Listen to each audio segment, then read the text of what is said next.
Life ఎప్పుడు ఎలా turn అవుతుందో నేను అస్సలు ఎక్స్పెక్ట్ చేయలేనండి. ఇలా సాగిపోతుంది ఫ్లోలో అనుకుంటాను. అప్పుడే ట్విస్ట్ అండ్ టర్న్లు అనేవి వస్తూ ఉంటాయన్నమాట.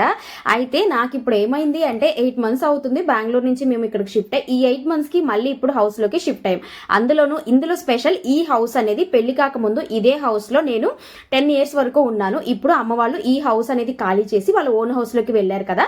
ఇప్పుడు మేము ఈ హౌస్ లోకి అనేది షిఫ్ట్ అయ్యాం. ఎందుకు ఏంటి అనేది మీకు ఫర్దర్ వీడియోస్ లో చెప్తాను. అయితే ఈ హౌస్ లోకి వచ్చినప్పుడు నాకు అదే అనిపించింది, మనం పెళ్లి కాకముందు పెళ్ళైపోతుంది, అత్తగారింటికి వెళ్ళిపోతాం, మళ్ళీ విజయవాడ వస్తాం, మళ్ళీ ఇదే హౌస్ లో నేను మా హస్బెండ్ బుడ్డోడు ముగ్గురం కూడా మా ఫ్యామిలీగా మేము ఇక్కడ సంసారం అనేది చేయబోతున్నాము అనేది మనం ఎవ్వరం కూడా ఎక్స్పెక్ట్ చేయలేదు కదా. ఈ ఇంట్లో పాలు పొంగిచ్చి మొత్తం పూజ చేసి దీపం పెట్టినాం సేపు కూడా నేను మా అత్తమ్మతో కూడా అదే అన్నాను. నేను కల్లో కూడా అనుకోలేదు పెళ్ళైపోయి వెళ్ళిపోయిన తర్వాత మళ్ళీ ఇక్కడికే వస్తాను, ఇదే ఇంట్లోకి వచ్చి ఉంటాను అనేది నేను ఎప్పుడు ఎక్స్పెక్ట్ చేయలేదని చెప్తున్నాను. అంతే జీవితం అంటే ఏది కూడా మన చేతుల్లో ఉండదని చెప్పేసి మా అత్తయ్య గారు అయితే చెప్తూ ఉన్నారనమాట. Bye bye.